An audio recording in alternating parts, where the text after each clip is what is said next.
Good Friday afternoon to you, 4 o'clock time for Sports4CLE. Thanks for joining us. Hope your weekend is off to a great start. Free agency right around the corner. Legalized tampering, as they call it, our favorite term in all of sports, begins Monday.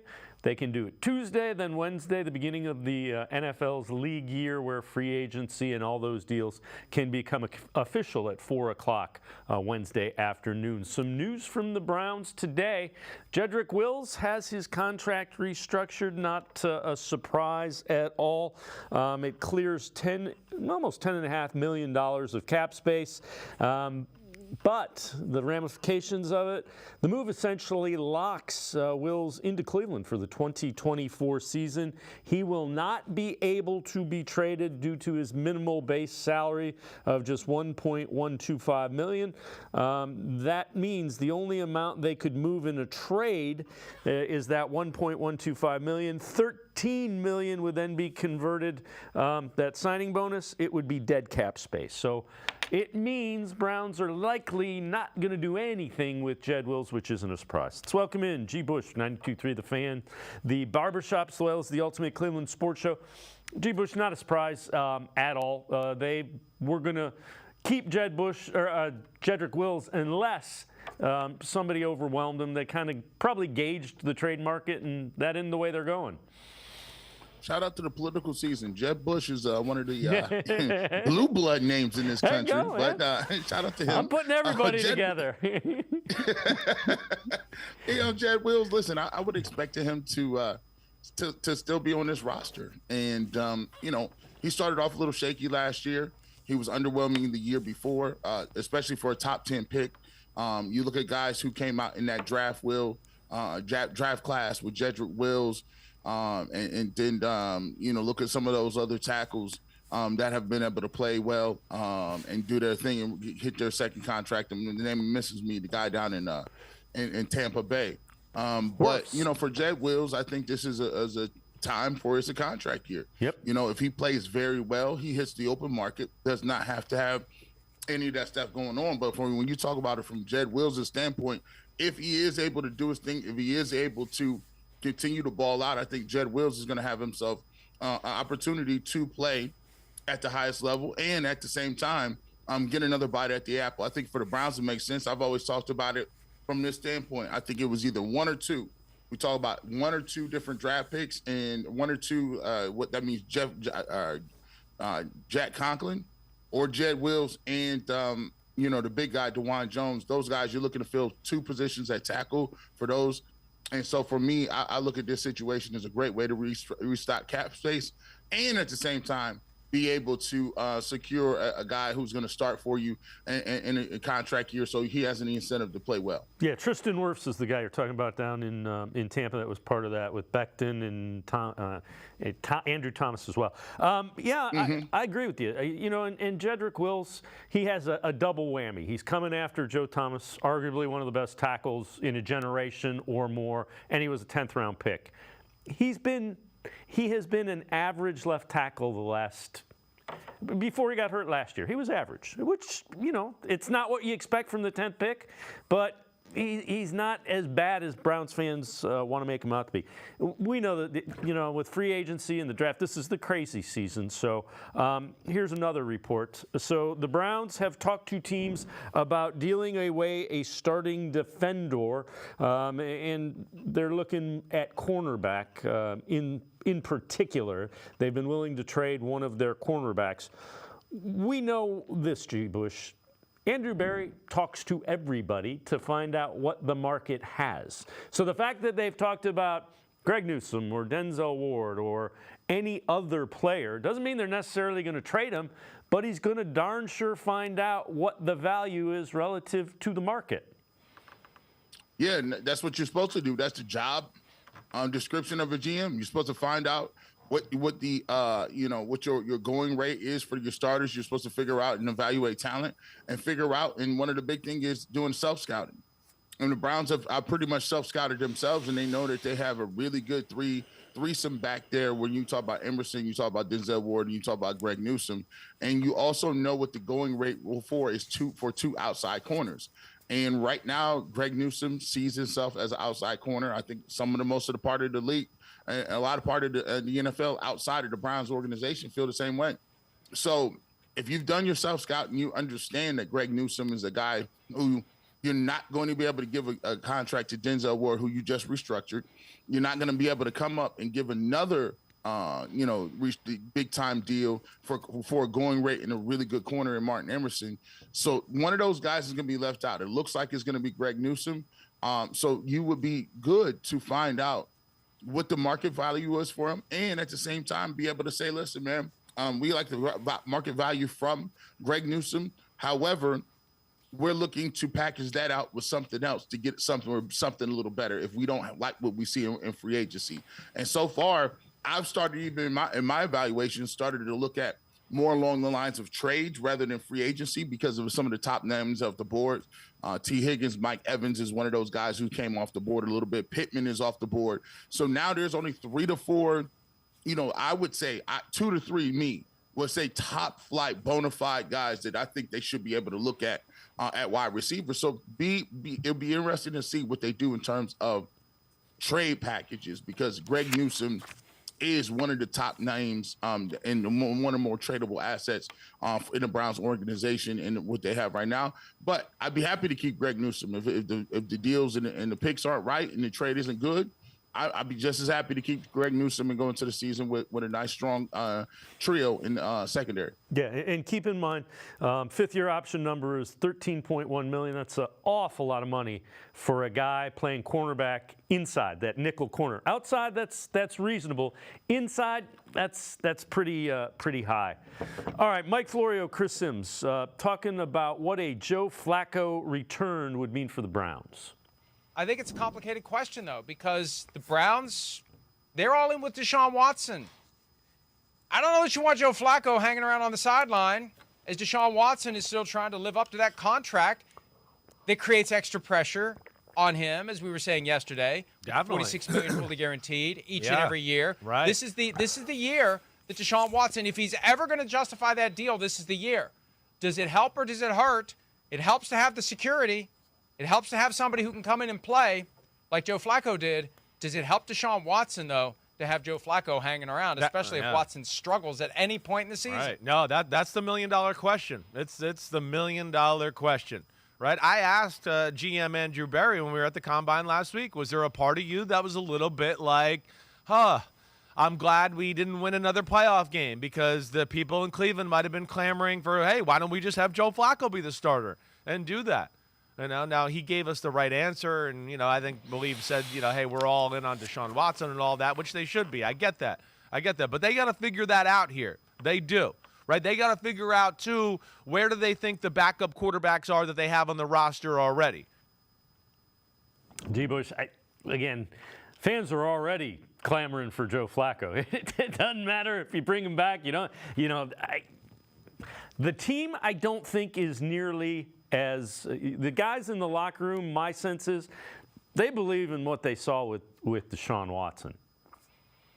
Look, I asked this question, and on our platform, Ultimate Cleveland Sports Show, we had D'Anthony Bell in the building, and I had an opportunity to ask him some questions. And I said, listen, as a guy playing defense and a guy who is a guy that was a low-round pick, and you made the team and you're starting to make some hay in the league, do you guys buy into the whole distraction thing with the quarterback controversy and a lot of other stuff? And he looked at me point blank. He said, listen, man, the way I grew up, I'm just trying not to go back to the hood. I said, that is that's one of the most poignant things. And shout out to you for being so transparent. These guys, yes, they hear the other stuff, but they're so just plugged in to what they're doing on a day-to-day basis and trying to make their hay in the league. These guys are just trying to make it to the next contract. And so, yes, it may be a thing that we argue about or we talk about, but to be truthful, when you're talking about what's going on with the Cleveland Browns and Deshaun Watson for Joe Flacco, you need to have whatever acquisition that you make is supposed to be in total to making the team better.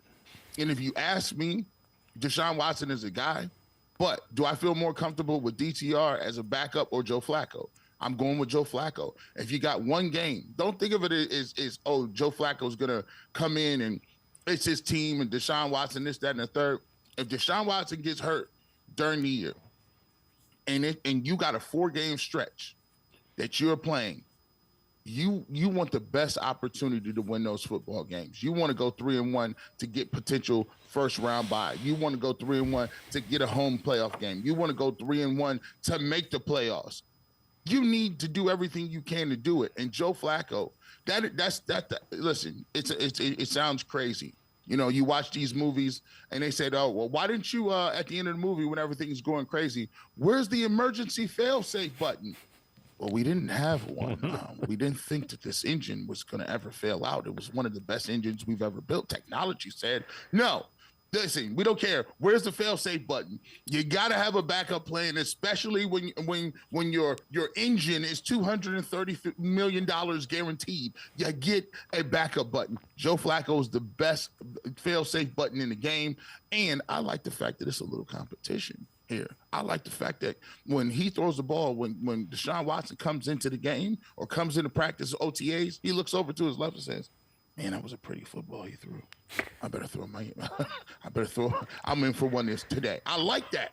Gives Deshaun Watson another set of eyes that has seen a whole lot of football as well. Andrew Berry had said they have no question that those two would get along. Why wouldn't they? Yeah, I'm with you. Joe Flacco's been a backup in this league before. He knows what type of time it is. And he also knows his best chance to be on a roster to win and his best chance to play is with a quarterback who's been knocked up a little bit the last 3 or 4 years. So, yeah, it's the best look possible. All right, take a look at this. We've talked a little bit about the trade market. So these are wide receivers that are trade options currently. And their names have been bandied about. Mike Williams, Chargers. Contract currently $17 million. We'll talk a little bit more about him in a minute. Brandon Ayuk, $14.1 million. He would be expensive to acquire. Cortland Sutton's an interesting one. $13 million a year. He's got 2 years left on his contract. Jerry Jeudy's in the last year of his deal, $12.9 million. T. Higgins was tagged, so he's $21.8 million. Bengals are not trading him to the Browns, even if they trade him. And Deontay Johnson, $7 million with the Steelers, might be unhappy. G. Bush, look at those. Anybody intrigue you there? Those are kind of the names that are theoretically available. So as I go off the top of my head, I like Deontay Johnson. He does have some drops. I don't think he's happy with his production, happy with his role in an offense. However, while the Pittsburgh Steelers are going to magically deal him to Cleveland to play twice a year, don't think so. T. Higgins is another thing. I don't even think there's ever been a trade completed from the Bengals to the Browns, and we're talking about going back to Paul Brown. So that's out of here. Then you take a look at it from a standpoint, Brandon Ayuk, I mean, he had 1,500 yards last year. What do they want for him? The heavens and the earth? What kind of trade package do they want? And it's crazy because the Browns don't even have a first-round pick. So I'm like, Brandon Ayuk looks crazy. Then you go to some of the other guys. You look at the top of Mike Williams. Scary thing with Mike Williams is, would you want your number one receiver, your number one running back, your number one quarterback, and both of your tackles coming back off major knee injuries? I don't know if I feel, we talk about giving Nick Chubb a red shirt for half of the year. What about Mike Williams? I don't know what he looks like. So then that leaves us, who else is left on that board? I didn't try to remember. Cortland Sutton, Jerry Jeudy. So down for me, it comes down between Cortland Sutton and Jerry Jeudy. Jerry Jeudy is in the last year of a deal. I believe he was a first-round pick. Yep. And has not done anything, so to speak. But Cortland Sutton, let me tell you about him though. He had 10 touchdowns last year, which intrigues me. 10 touchdowns, I think 800-some yards. Not too much of offense to speak of with Russell Wilson. I'll be willing to take a flyer on him if they can fleece them like they fleeced the Cowboys and get that 5th-round pick for Amari Cooper. I'm down for the mixing right there. You get Cortland Sutton in the 5th or 6th or whatever they want to do. Sure, I'll take that in the air twice on Sunday. Jerry Jeudy scares me a little bit, but one thing that always gets me is a YouTube time machine. I always go down a time machine and I just always seem to find the best of these guys. I remember going back to Alabama, and Jerry Jeudy was unstoppable. I'm like, man, Too bad we haven't seen that guy in the league. So if they could get him on a 5th, 6th, I'm cool with it. But some of these names on here is kind of a pipe dream. All right. Along those lines, so the Chargers, the Dolphins, and the Saints all have plenty of cap space that they must clear before the beginning of the new league year Wednesday at 4 o'clock. Chargers are currently $18.6 million over. Dolphins, $16.6 million. Saints always seem to be in cap trouble. They got to find $15.5 million to clear. So the question becomes that $17 million. If they release Mike Williams as a cap casualty, you interested in bringing him in as a flyer? Again, the injury thing is a concern. ACL, I believe it was week 3. So he's coming off major surgery. Does have the history with Deshaun Watson back at Clemson, though. Oh, if he's a straight-up release, then erase everything I just said in the last 10 minutes. Mike Williams, the best receiver in the league. What you talking about? If you want to get him for the low, yeah, I like Mike Williams. Look, a big body target. Go up there to get you some touchdowns in the red zone. He's never been a burner, but hey, he can high point a football or two. And he's a guy that, has had some familiarity with Deshaun Watson. And I love the fact that this is not my big splash. You see what I'm saying? Mm-hmm. If you can get one of these two, I thought you was going to say Michael Thomas. I said, okay, well, Michael Thomas is another guy they look like they about to release. Yeah. I take a flyer on him too. So he has it in his contract that he is going to be released. I believe it's March 17th. There's a specific date, and it's after the beginning of free agency, and then he will be released. It was part of his negotiated contract last year. So he's going to be out there as well. Hey, man, listen. Hey, temper period. That's what the temper period is for. Is throw a little. Hey, you interested or not? We ain't gonna wait till the 17th because we go get another receiver. But let us know. Come on home, Mike. I like all the Mikes. Mike Williams, Mike Thomas.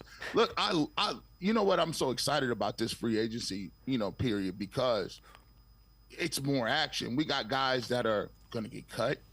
We got guys that going to get released. We got guys that's still on rosters that could get traded for. Free agency is still upon us. And even with positions we ain't even talked about, I'm sure you guys will get to it. Look how many great running backs is available. The running backs, the Pollards, the Henrys, the Jacobs, right? Zach Moss, I'm a big fan of. Even those guys, Saquon Barkley's going to hit. They're not tagging those guys. So if you can get Mike Williams or one of these receivers where you don't have to pay big-time money in free agency, that's just part of Operation Stockpile. I've been telling you. Operation Stockpile does not care about the cap. You got 2 years, bro. You better find somebody in every aspect. The Browns need to cover themselves right now because, look, I'm going to tell you what. If you're watching football next year, football gonna be so competitive next year. It's gonna be disgusting. You're gonna be in the Brown schedule is gonna be it's gonna be tough too. You're gonna be every single week. You're gonna be seeing something new. You're like, dang, does it stop? Nope. Got to stockpile. G. Bush and I are going to step aside, take a quick time out. Other side of the break, we continue talking free agency. Sports for CLE. Be right back. Stay with us. All right, everybody. Let's take 5. With one of these 5 Lady Luck scratch-offs from the Ohio Lottery. Like the $1 Lady Luck 5X. Because the pink really pops like my safety vest. Plus $1,000 grand prize really hammers it home for me. And this $2 10X really nails it for me. $2 for a shot at 10 grand? That's rock solid. The Lady Luck family of scratch-offs is the Ohio Lottery's first ever with 5 price points from $1 to 20. They're built for fun.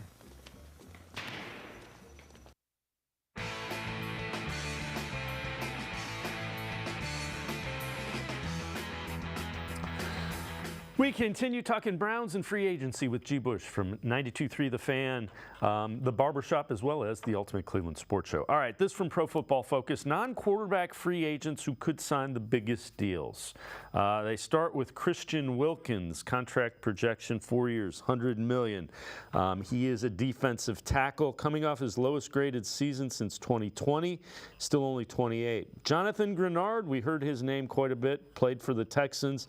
Past season earned a PFF grade above 69 in pass rush and run defense, first time in his career. Also recorded 15 of his 26 quarterback sacks in 2023. Donnell Hunter, 3 years, $65 million, 40 guaranteed is the projection. He'll be 30 during the season. 75-plus pass grade, 2023, fourth consecutive season. Played for the Vikings during Kevin Stefanski's time there, so there's that connection. Calvin Ridley, 3 years, $55.5 million, 32.75 guaranteed, 76.3 PFF grade. Also gained 13.7 yards per reception, second highest mark of his career. All right, G-Bush, those are some of the highest names in some of the positions Browns might be interested in. You think they get any of those big name guys? I actually think they do. I think it would be either between Christian Wilkins or Calvin Ridley. And the reason I think that now here's the thing. I think you get Christian Wilkins only if you don't get a splash at wide receiver. What would a splash constitute of? Calvin Ridley, Hollywood Brown would be a splash as long as what I'm considering. I wouldn't consider Mike Williams a splash. I would not say Darnell Mooney.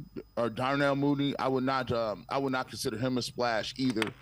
So if you don't get a Hollywood Brown or you don't get a guy who can like a Calvin Ridley that are bona fide, like guys I feel like have upside to be a number one receiver, I don't think you're going to see Christian Wilkins. But if you don't get one of those guys, and say we go back to the last segment we talked about, and then we talked about a guy like Mike Williams, or you got Michael Thomas, or some of these guys, Paris Campbell, or somebody like that, then I would say, okay, well, Christian Wilkins is then on the board for you, because I think the Browns need to upgrade, and I think they may go with best available free agent and say, okay, well, let's see. We got one of the best defensive coordinators in the game. Our defense carried us last year. We're going to have a better, I would say, better schedule, a tougher schedule this year.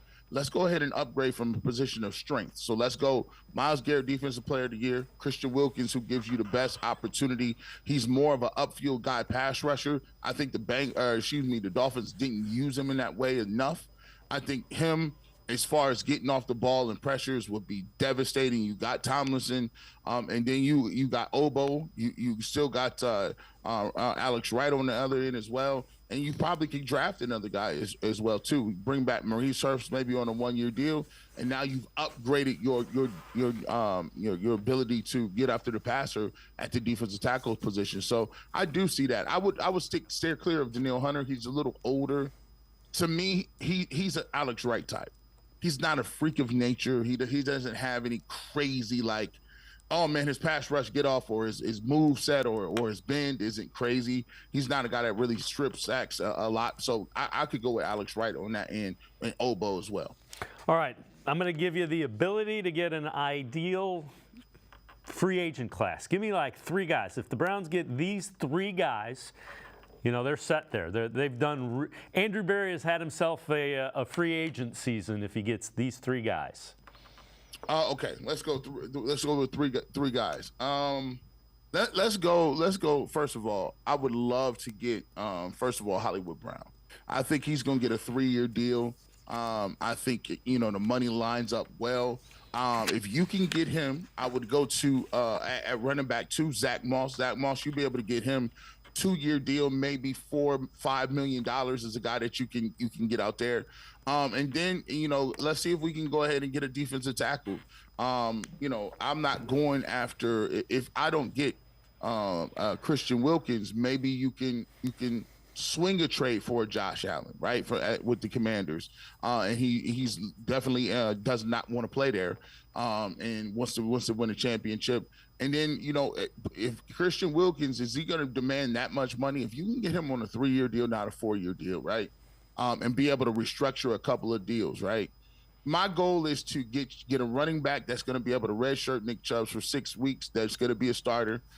So you got that in Zach Moss. If you get me that burner in Hollywood Brown, and then I'll take either via trade with a Josh Allen defense tackle, and then give me Christian Wilkins if you can get it down to a 3-year deal, and get some more money by restructuring guys. I think we've already got to Jedrick Wills. We've got to Amari Cooper's next up. Obviously, Nick Chubb is going to be next up as well. Maybe even one of the linemen may be able to restructure a deal. And one of the things that I would do right now, I would restructure. If I needed some more money, I would restructure Myles Garrett. He's defensive player of the year. He's going to be coming up in 2 years. He's not the most highest paid defensive lineman. If I need a little more money and can get it, I'll go ahead and get him, and I'll bring in another linebacker. Here's the guy's name is out the top of my head. For the Seattle Seahawks. Seattle Seahawks is a free agent, and I think he's really solid. Led the team in tackling his lot of year too. So I would take a look at him at linebacker. Yeah, if you can find a way to get a guy at the defensive tackle position like a Wilkins who gets upfield, think about what that does for Myles Garrett. Tomlinson was good, but if you can get somebody to line up next to Garrett that can beat one-on-ones. Good luck playing quarterback against. Yeah, good luck playing quarterback against Jim Schwartz's defense. And JOK's taking that next step. JOK, the last time we saw him was a superstar. Don't forget that. G. Bush, as always, great stuff. Appreciate the time and the insight. Thanks very much, G. Bush. Appreciate you. G. Bush, make sure you check him out. 92.3 The Fans, The Barber Shop. Saturday mornings, 8 until noon. You can also catch him Ultimate Cleveland Sports Show from 11 to 1 daily. We're just upside, take a quick time out, other side of the break. Lance Reisland joins us. Film breakdown, video analysis of some of the offensive linemen the Browns might be looking at in the upcoming draft. Sports4CLE will be right back. Stay with us. Come back to go forward. Back to learning new things. Back to pursuing your dreams. Tri-C has flexible learning options to fit your life. And every year, more than 1,000 local companies provide Tri-C students with real-world learning. The right education can boost your lifetime earning power by hundreds of thousands of dollars. Start now with a college education you can afford. Tri-C, where futures begin.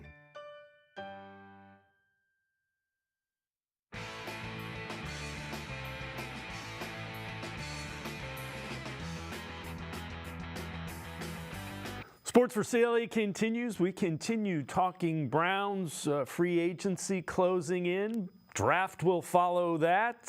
Time for us to continue with our film breakdown, video analysis of guys the Browns may be looking at and who would be available in the upcoming draft. Let's welcome in Lance Reisland from the Plain Dealer, cleveland.com. Lance, we're going to look at some offensive linemen with you today.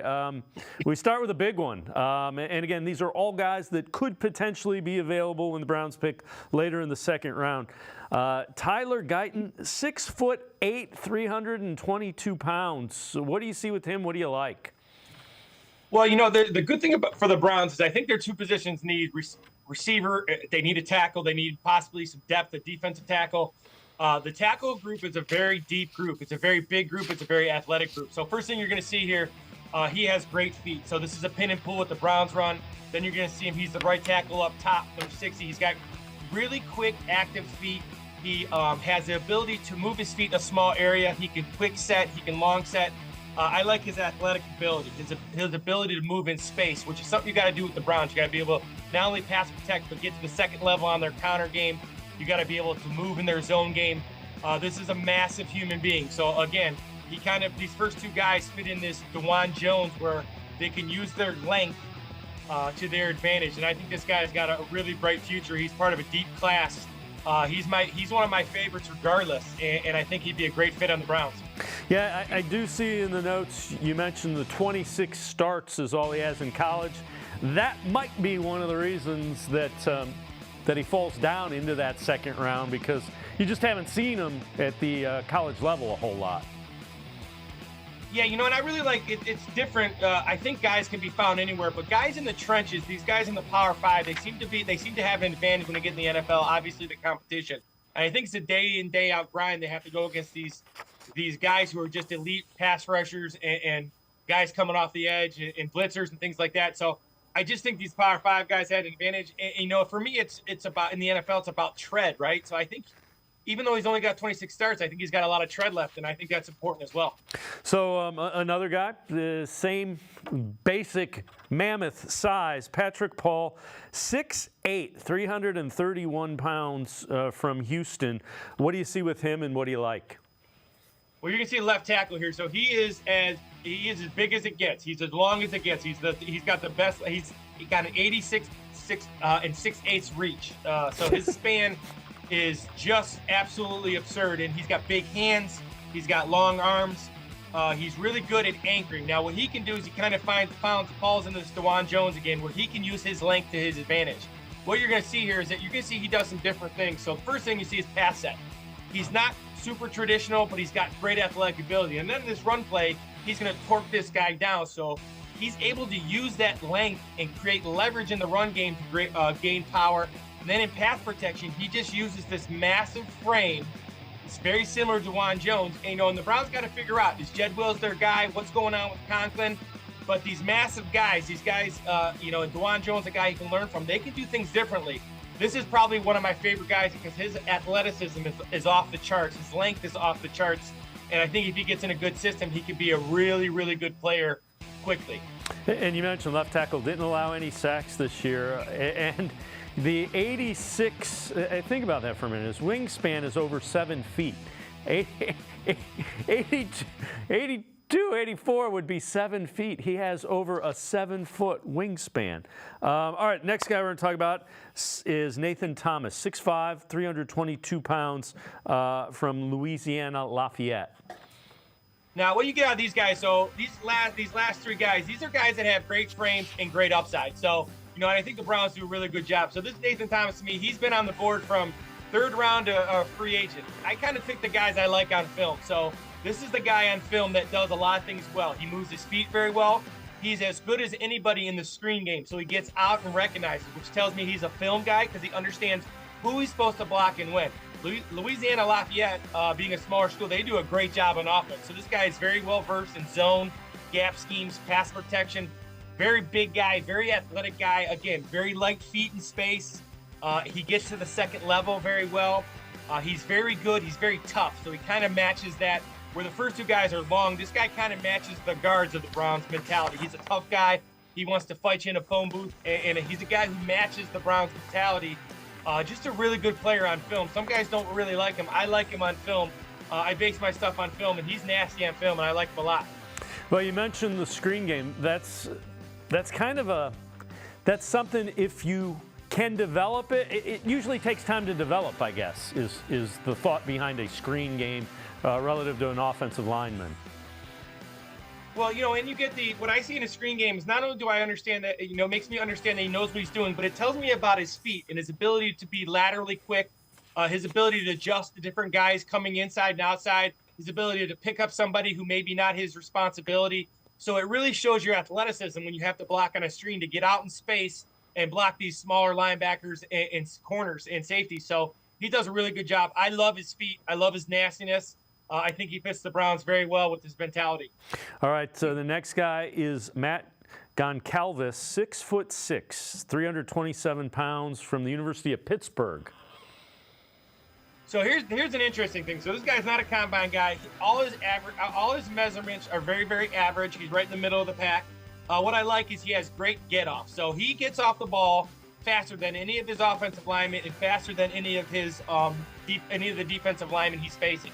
So you're going to see him here at the left tackle, number 76. He blocks down, and he just engulfs that guy down the line of scrimmage. And he does this a lot. And these last two guys are really good football players. I love his balance. I think he's very thick lower. I think he can anchor in on pass protection. I'm a big fan of Pittsburgh guys, lineman guys, because Narducci. I think he teaches a tough brand of football. These guys have to wear pads a lot. He's an old school guy, so these guys who come from Pittsburgh, they play old school football, and I think that's important in the NFL. You have to be physical, especially with the Browns. So I like this guy. Again, measurements aren't great. He's a big guy. He moves well, but he's tough. And on film, he does what he needs to do to win, and I really like that. Well, and again, the 6'6", 327, and you can see the feet are pretty good initially, and I saw your note that sometimes his feet will stop in pass protection. Those are all things you can correct and teach. Well, yeah, especially when you get a lineman, so any position, but especially offensive, defensive lineman, you have to take things you can't teach. You can't teach athleticism. You can't teach length. You can't teach, you can't teach these natural given things. you can teach hand placement, you can teach feet, you can teach some of these things, but you can't teach what DeJuan Jones is. You can't teach that. The other things that he needs help with, you can fix. And these guys all have it. They're all big. This is a deep tackle class, and these guys are going to make – a lot of these guys are going to make teams and be very good players. Yeah, and you can be sure, you know, the way the Browns are – Joel Bitonio's getting up there in age, even Wyatt Teller. The offensive linemen do not age well in the NFL. It is a tough business. All right, we got one more. Your sleeper pick, Jeremy Flax, 6'6", 343 pounds from Kentucky. What do you like about him? Well, first of all, I love that he plays, you know, the conference he plays in. So this guy really falls into my sleeper category because I kind of did this breakdown before the combine, and he had, numbers-wise, a terrible combine. But I just don't care because some guys are better than their numbers. And the eye in the sky, it doesn't lie. Film doesn't lie, and my dad always taught me that. So when I see this guy in film, you see him at right tackle, number 77. He's got the towel hanging in the back. This is the same play from the end zone copy and the sideline copy. So first thing you're going to see, gets off the ball and he moves this guy down the line of scrimmage. And when you see it from the end zone copy, you're going to see he's a right tackle with the towel on his back. He gets into guys and he's physical and he's nasty. And, you know, Kentucky, just like Pitt, they do a really good job of being physical at the point of attack. And they run the ball very pro style with gap schemes and zone schemes. I know this guy's numbers weren't very good. Orlando Brown had the worst combine in the history of combine, and he's doing very well for himself. So this is a guy that will fall down the charts because of his numbers. And some guys are just better than their numbers, and I really believe this guy is better than his numbers. He is a nasty football player who blocks who's ever in front of him. And in the SEC, there's always a good guy across from him. So very impressed with this guy. I think he's a day 3 guy. Free agent, but a guy who can be really successful at the NFL level. Yeah, in a couple of the notes that you make, plays high at times, speed to power will beat you when you do that, and and he struggles with twists. Those are all things that constant drilling and going against the guys he's going to be practicing against, those will correct those pretty quickly. Well, yeah, when you look at it, too, so all these guys, not only are they good, so if you're not picking Joe Alt, if you're not picking the kid out of Penn State, you're not Fashanu, if you're not picking these guys, you have to take what you can see them. What is their ceiling? Where can they get to? And these guys a lot of these guys in the draft, not just these guys, but the guys that I really like, they're on everybody's board from 3rd round, 2nd round to 5th round to free agents. It depends on what you see and what you like as an offensive line and as an organization. But one thing that all organizations are looking for is length, arm length, the ability to move their feet, soft feet, heavy. These guys all have it. And that's what I really like about, even the last guy, Flax. Just the length and the ability to play in space is very important at the NFL level. Lance Reisland, as always, great stuff. Appreciate the time and the insight. Thanks very much, Lance. As always, thanks for having me. Lance Reisland with some names to listen out for relative to offensive tackles that the Browns could be calling their name to become Browns come the upcoming NFL draft. We're going to step aside, take a quick timeout. Sports4CLE, we'll be right back. Stay with us. The Ohio Lottery Partners in Education program is dedicated to recognizing exceptional students, teachers, and schools throughout Ohio. Scan the QR code on screen to nominate students and teachers as Academic All-Stars and Teachers of the Month. They must be currently enrolled or teach in grades K through 12. Is your K through 12 school developing students' literacy skills to achieve success in reading? If so, you can nominate your school for the School of the Year. Students can win $100, teachers can win $500, and schools can win $2,500. Scan the QR code, fill out the forms, and nominate deserving students, teachers, and schools today. The Ohio Lottery Partners in Education program takes pride in honoring exceptional students, teachers, and schools across Ohio. Submit your nomination today. It's fun, fast, and free.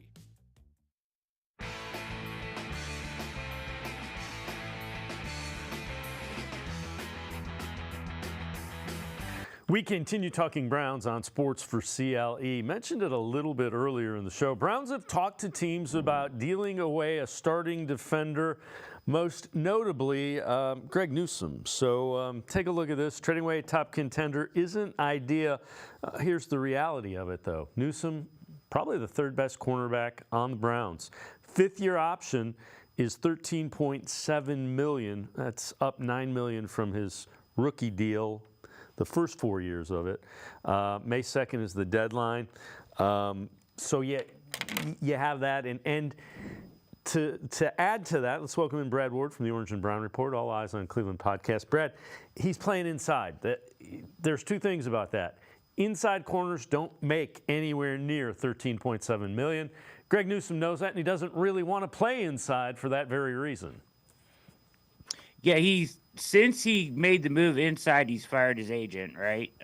Which would probably, the agent would have been, prudent to probably, say something when they first initially tried to move a first-round pick inside after a especially good year playing outside as a rookie with the Browns, but that's all in the past. Last season, he played 412 snaps in the slot, 286 outside, Dave. Other teams will see him as a potential fix on the outside, and that's where he wants to play. So the value that you can get for him in draft compensation is likely higher than you value him internally, right? If they see him as a slot corner. Now, of course, he's been able to fill in on the outside, and that makes him nice to have on your roster. But that's expensive money, that fifth-year option, over $13 million, to pay for your slot corner that you can often get for, a veteran for $3, $4, $5 million on the open market. So, especially with the emergence of Cam Mitchell, I liked what Cam Mitchell did.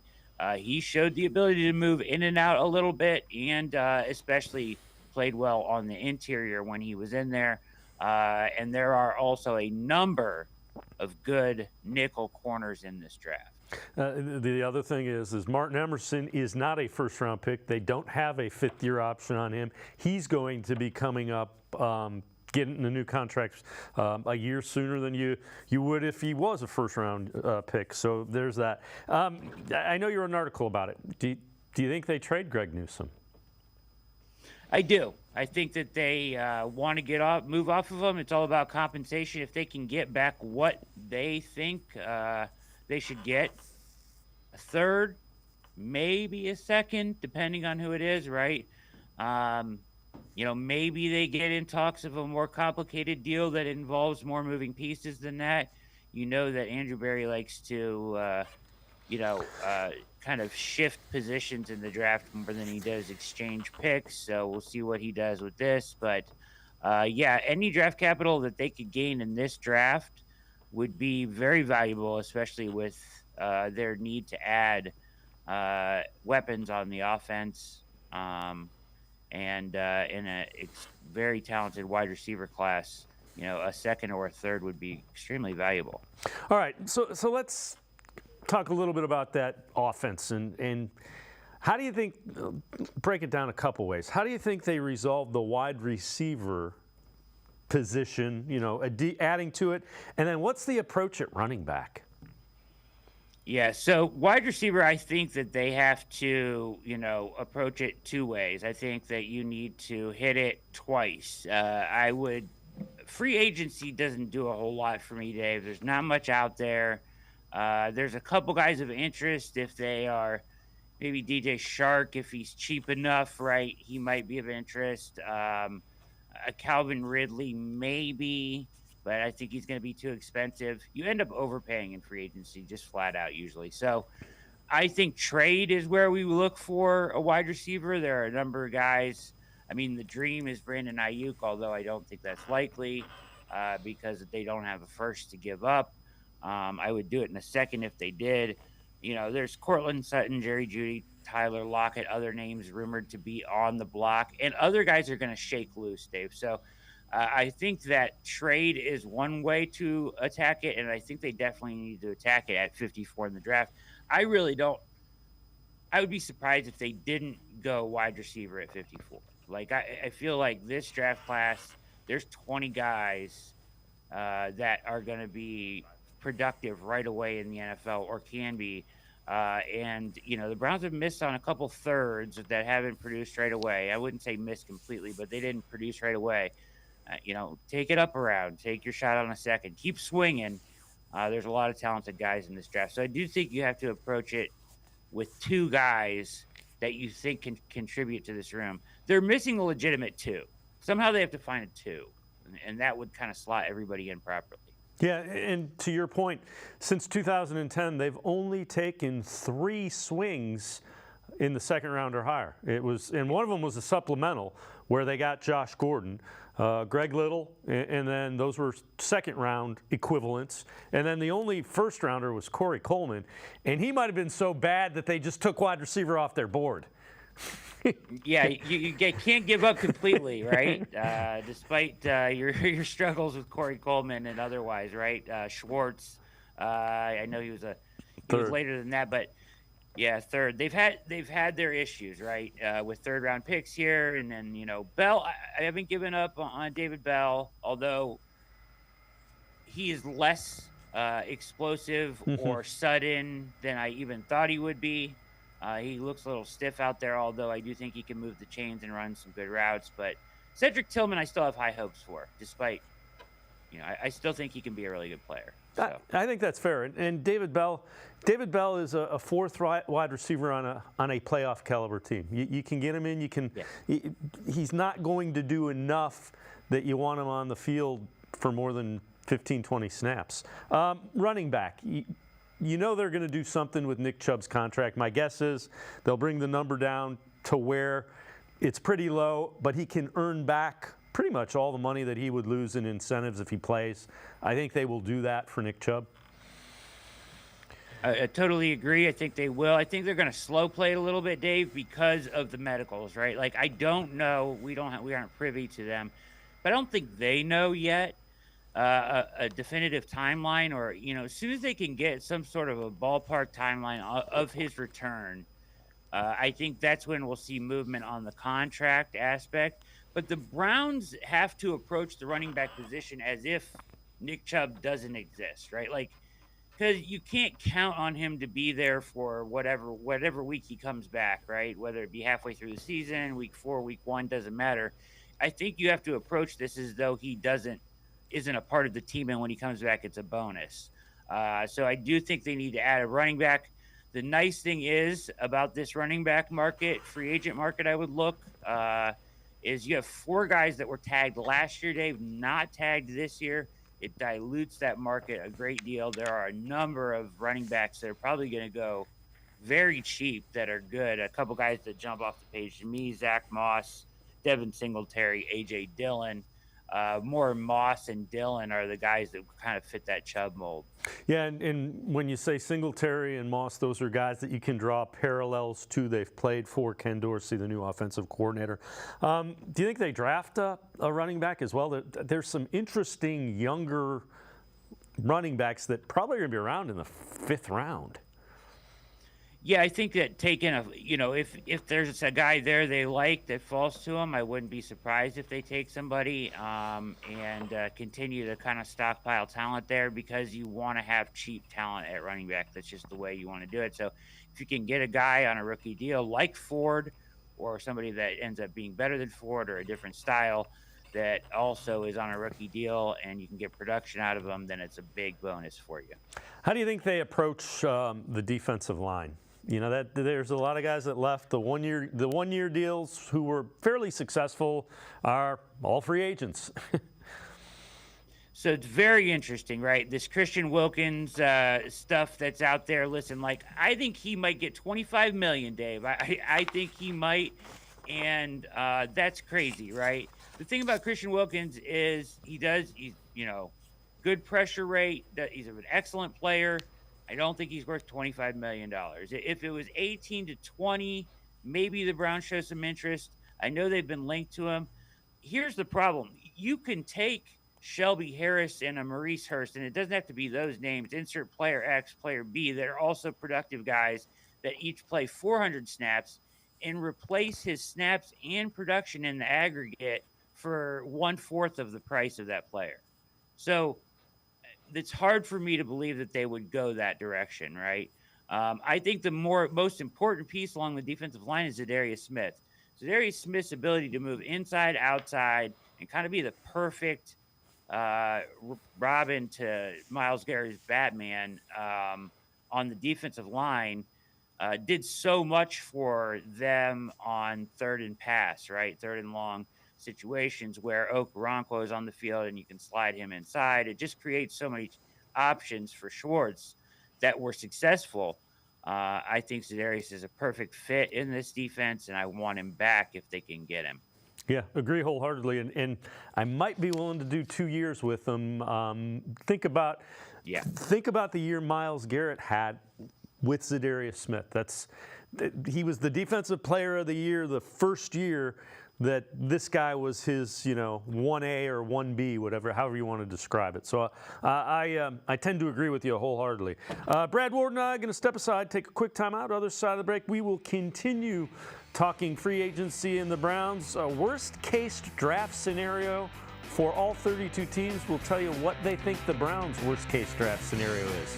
Sports4CLE, be right back. Stay with us. Go ahead and pop a clamp on that. Let's take 5. With one of these 5 Lady Luck scratch-offs from the Ohio Lottery, like this new $20 100X with its $1 million grand prize, I want to get my cut of that 76% payout. So, good news. We're playing the largest family of scratch-offs ever. These Lady Lucks have all the fun and no complications.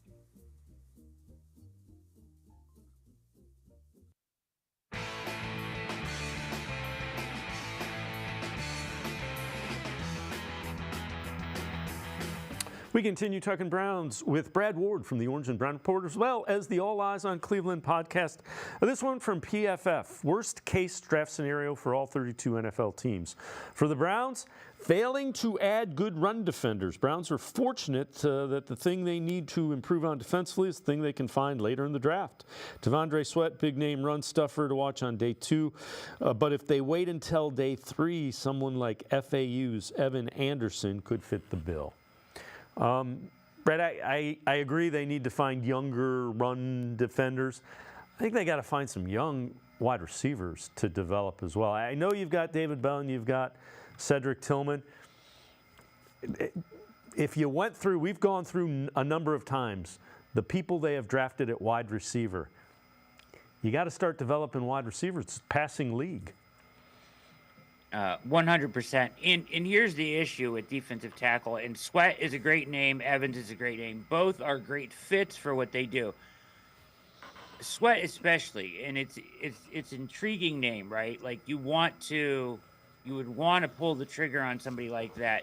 The problem is this, Dave, and we've seen it time after time, is that defensive tackles very, very rarely make an immediate impact for an NFL team coming out of college. It just is the position that takes a couple years to transition in. And no matter where you take them, oftentimes first rounders won't even, it takes a year or two, right? So, and the Browns where they are in the win now window, taking defensive tackle with one of their higher picks would not be great, in my opinion. I think that they're, to your point, 54, I have earmarked for wide receiver, and I hope that's the way they go, just because this class is loaded with them, and you can get a really good one there. But taking defensive tackle there, I feel like would be doing yourself a disservice, because, I mean, look at Siaki Ika. I know that, that doesn't speak for every defensive tackle, but it's difficult to get these guys to produce right away. It really is. The other thing I would say, look at the defensive tackles that they got on one-year deals last year that were productive. You don't find those in wide receivers. You just don't. Free agent, when a wide receiver hits free agent, usually it's because he's not producing. Absolutely, yeah. All yep. right. You're going to have a tough time signing anybody like that, yeah. I agree with you. So these are, this is from CBS Sports, sorting all 32 NFL teams by chances of winning the offseason. And it's kind of in tiers. So they have purgatory peddlers, and they have the Broncos, the Browns, the Panthers, and the Saints. Deshaun Watson is set to count more than $60 million against 2024 salary cap. Helps explain why key free agents like Za'Darius Smith are due to walk. If Watson makes a leap, they can be competitive, but that's not a lot of wiggle room for spicing up the supporting cast either. Brad, it gets kind of tiresome to listen to the salary cap issues nationally. they can open up more and will continue to open up more salary caps. They're 13 under. They can get to 41 under probably pretty quickly. Yeah, like in the snap of a finger. So, yes, the comment that they can't add or spice up their supporting cast is just false, because they can, and they are probably going to attempt to. They can free up that space, and they can make a lot of moves here this offseason. They have trade pieces. They have cap room coming, and they're going to do what they have done. They're going to spend. They're in the window, and they want to give Watson every chance to succeed. So, yeah, you keep hearing this stuff nationally, but it's not really true. All right, a couple more things. Let's take a look at the tackle position. So they restructured Jedrick Wills' contract. It means they're not going to trade him, because it would be like a $13 million dead cap if they trade him. So you got DeJuan Jones, you got Jack Conklin, you got Jedrick Wills. It's not a bad problem to have. What do you think about DeJuan Jones? Do you think they look at him as, are they going to try to find out, can he be a left tackle? I think you have to. I didn't want to, right? Like, initially my thought was you don't want to move him from there. The problem, though, is that on the right, the thing he's worst at is run blocking, right? So, and you put him next to Wyatt Teller, who's an extremely good run blocker, and you have kind of an issue over there. The fact that they're going to keep Wills kind of throws this thing into a different, because you can't really trade Conklin's contract.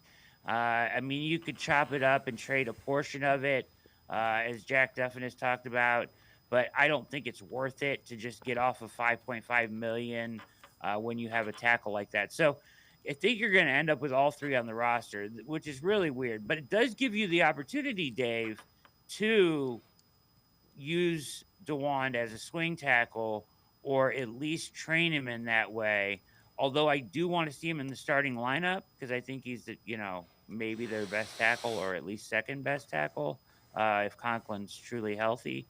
You have to. It's going to take time for him to transition back to the left side. So if you use this time, this offseason camp, and even into the season to get him programmed to do the left side, you open yourself up with a ton more options going into next offseason as far as how you want to handle the tackle situation. Keep in mind, they moved Jedrick Wills from right tackle to left tackle as a rookie coming out of Alabama, so it can be done. Yeah. All right, let's talk a little bit about Ken Dorsey. What do you think his role in Berea, with the Browns is, as well as his role in the offense and kind of working with Deshaun Watson?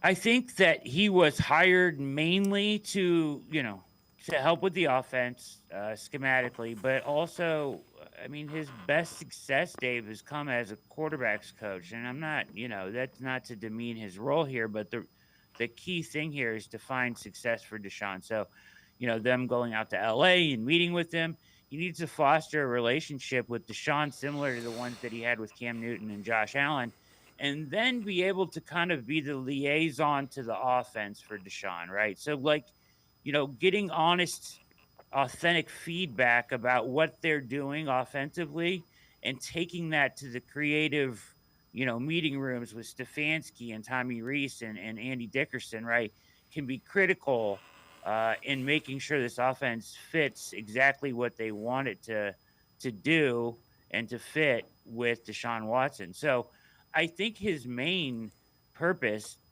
along with being creativity in the offense and playing a role in schematically designing this thing, is also kind of just being maybe a glorified quarterback's coach a little bit. Yeah, and the one thing at the scouting combine, the people in Buffalo, the people in Carolina, they say he's a really good, he's a good offensive coordinator, great quarterback coach. And yep.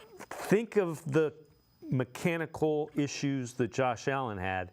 He's one of the main guys that helped Josh Allen get those mechanics straight. So I think that was probably what made him so attractive to Kevin Stefanski and the Browns. Brad Ward, great stuff as always. Appreciate the time and the insight. Thanks very much, Brad. You're the best, Dave. Thank you for having me. Brad Ward, make sure you check him out. Orange and Brown Report, really good and insightful stuff. He is also the host of the All Eyes on Cleveland podcast. It's going to do it for this edition of Sports for CLE. Have a great weekend, everybody. We will see you back here Monday at 4 o'clock. Legalized tampering begins at 4 Monday. We'll see you then. Have a great weekend, everyone.